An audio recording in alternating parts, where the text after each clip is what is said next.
Assalamualaikum warahmatullahi wabarakatuh. Alhamdulillahirrabbilalamin. Ihdinas syiratal mustaqim, syiratal ladzina an'amta alaihim ghairil maghdubi alaihim waladdallin. Amin. Terkadang dalam rangka menimba ilmu semakin dibuat penasaran ya dari ilmu-ilmu yang sudah diperoleh dari para guru ya. Setelah belajar kepada guru-guru di kampung ya, dan seterusnya yang disebut warasatul anbiya, mungkin seperti itu. Tetapi ketika kepenasaran ini muncul karena dihadapkan kepada ayat-ayat mutasyabihah seperti alif lam mim, alif lam ra, yasin, nun, dan yang lain-lainnya. Yang kalau tidak salah di dalam Al-Quran itu ada 29 atau 30 surat yang dimulai dengan ayat mutasyabihah. Nah, ketika mempertanyakan perkara ini, ayat ini, seperti di dalam yang tertulis di berbagai mushaf Al-Quran, hanya Allah yang tahu. Lalu bagaimana para guru itu tahu? Nah, inilah yang membuat kami semakin penasaran untuk terus mengkaji dan mengkaji tiada henti. Dan kemungkinan ayat-ayat ini juga untuk memberi semangat bahwasanya sejauh mana kita akan terus belajar ketika dihadapkan bahwa ilmu Allah itu tidak terukur, seperti yang termaktub di dalam surat Al-Kahfi ayat 109 ya, bahwa seberapa jumlah lautan ketika ditambah lagi tidak akan pernah usai untuk menulis kalimat Allah, untuk menulis ilmu Allah. Nah, dalam perkara ayat mutasyabihah ini ya, akhirnya kami mencoba untuk terus belajar walaupun ya guru-guru itu tidak ada di samping kami.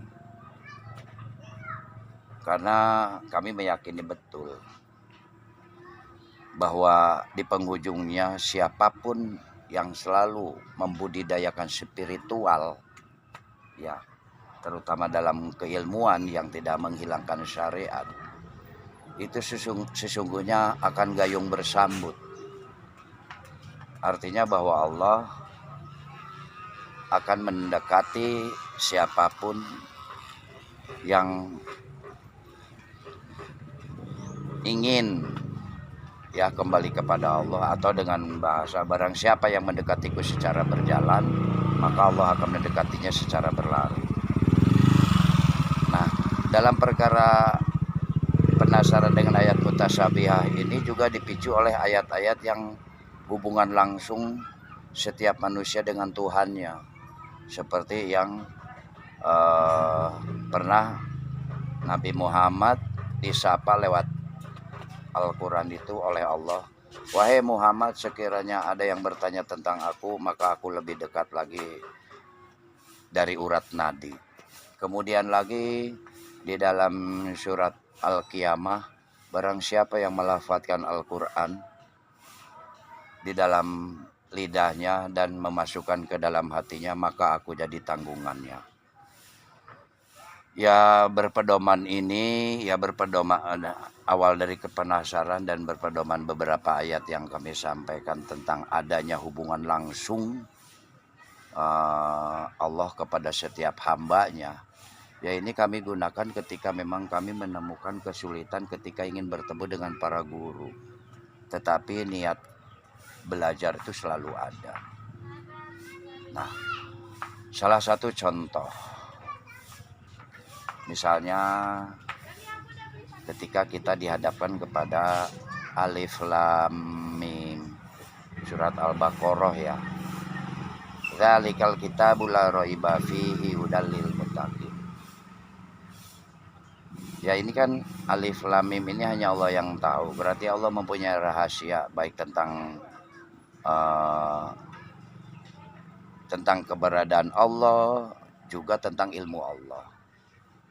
Ya terutama rahasia ilmu Allah itu yang tidak dimiliki oleh para ulama. Ya, para cendekiawan. Karena apa ya? Pasti mereka karena kesempurnaan itu hanya milik Allah.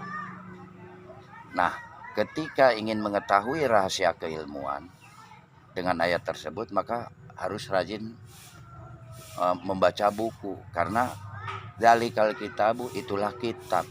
Jadi Allah itu sudah menunjukkan barang siapa yang selalu melihat buku dan mempelajarinya dengan tidak ragu-ragu, maka akan diberikan kecerdasan tersendiri. Ya, artinya kecerdasan yang diberikan setelah kecerdasan yang diperoleh dari guru-gurunya, seperti itu. Nah, yang penting dalam membaca apapun buku, terutama yang ada hubungan dengan Tuhan, itu jangan ragu-ragu. Ya, terus belajar. Nah, ayat ini juga sebenarnya sudah mengajak kepada siapapun, bahwa siapapun yang sering membaca Al-Quran, membaca buku, ya dinamakan istilahnya adalah kutu buku. Jadi dari segi apa keilmuannya, kalau rajin belajar pasti pintar. Dan nanti di penghujungnya ketika berbagai macam ilmu pintar, nah ini pantas ya untuk mengetahui rahasia-rahasia ilmu lebih dari sekedar yang sudah diterima dari para gurunya. Ya, mudah-mudahan dari penasaran tetapi memicu hal yang positif untuk terus belajar lebih baik dan benar, ya walaupun tidak bersama guru, tetapi barang siapa yang saat jauh dari guru selalu belajar, sebenarnya sudah menghormati apa yang disampaikan oleh gurunya, yaitu sami'na wa ta'na, dan menghargai untuk mengembangkan ilmu. Dan hal ini pun juga bisa diperkuat oleh di dalam perkara apapun, ketika menemukan sesuatu yang menyulitkan, maka kembalikan kepada Al-Quran, ya, dan hadis, ya seperti itu. Ya mudah-mudahan siapapun yang punya kepenasaran, ingin belajar terus ilmu tetapi jauh dari para guru, silahkan, jangan khawatir salah, karena orang yang salah dalam belajar sudah dinilai lebih, ya, daripada sama sekali tidak belajar. Alhamdulillahirrabbilalamin. Mudah-mudahan bermanfaat. Wassalamualaikum warahmatullahi wabarakatuh.